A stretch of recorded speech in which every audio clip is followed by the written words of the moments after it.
Is your Aisensy WhatsApp campaign grinding to a halt because of insufficient template credit? Let's fix that. First, log into your Aisensy account and head straight to the billing section.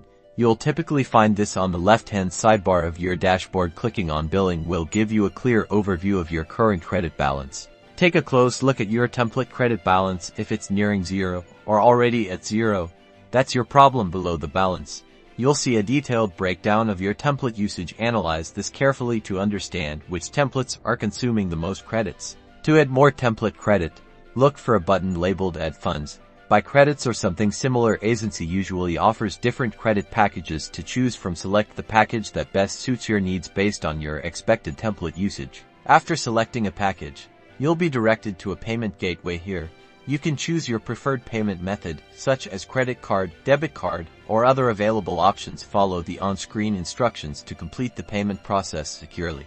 Once your payment is processed, your template credit balance will be automatically updated. Go back to the billing section to confirm that the credits have been added successfully. You should now be able to resume your WhatsApp messaging and campaigns without interruption. And that's it. You've successfully resolved the insufficient template credit issue in Aisensy. Remember to monitor your usage regularly and top up your credits proactively to keep your campaigns running smoothly. Don't forget to like and subscribe for more Aisensy tips and tricks.